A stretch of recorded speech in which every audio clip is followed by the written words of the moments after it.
Is Tampa, Florida an unsafe place to live? In this video series, I'm talking all about the downsides that I've noticed since I've moved to Tampa Bay, Florida. And I'm not holding back, I'm not sugarcoating anything. And in fact, I'm actually breaking this up into a 6-part series just to make sure that I cover everything and share my experience so that you know ahead of time what to expect if you're considering moving to the Tampa Bay area. So in this video specifically, I'm talking about crime in the Tampa Bay area and my personal experience with safety here. By the way, my name is Shay Green with Impact Realty Tampa Bay. If you have any real estate questions about the Tampa Bay area, please don't hesitate to reach out. You can send me an email or give me a call. So this is video 4 in a 6-part video series where I'm talking all about the bad things about living in Tampa. So I talk about things like hurricanes and flooding, alligators, overcrowding, the humidity, the cost of living, and in this video I'm talking about crime, and I even talk a little bit about the Florida man. So let's get into it. So I've heard a lot of talk lately about how Tampa and St. Pete are getting more and more unsafe. So I just wanted to share my personal experience with safety here as a woman and someone that gets kind of sketched out pretty easily. So first off, I personally don't feel like the Tampa Bay area is particularly unsafe. And in fact, for how large the area is and how many people there are here, I feel like it's pretty safe here. As with any large city, there are places where I definitely would not feel comfortable walking down the street in. So before you move here, if you are really concerned about safety, I recommend first looking up the crime heat maps in the Tampa Bay area, and then you also could talk to a realtor like myself.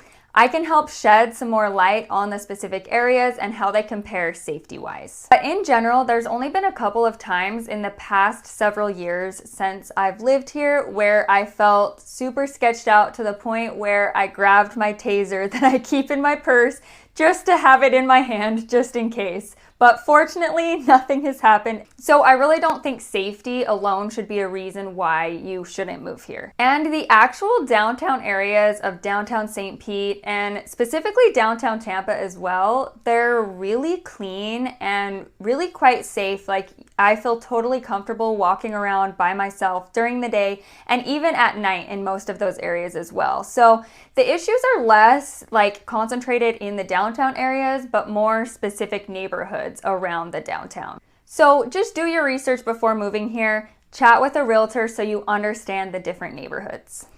Okay, so on the topic of safety, one of the questions that I've been asked by my friends back home is if the Florida man is real.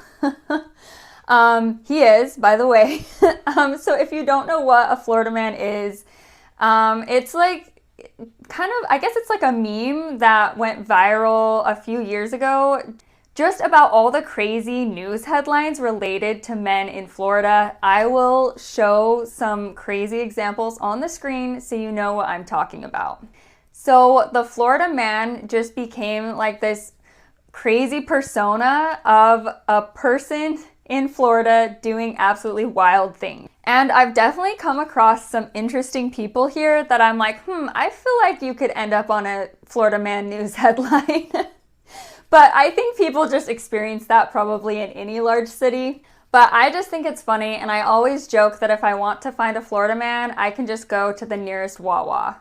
So overall, obviously safety is something you'll want to consider when moving here. You might want to avoid the Florida mans, but in general, I think Tampa Bay is a great and safe place to live. So thank you so much for watching. Please don't hesitate to reach out if you have any questions about the Tampa Bay area. See ya.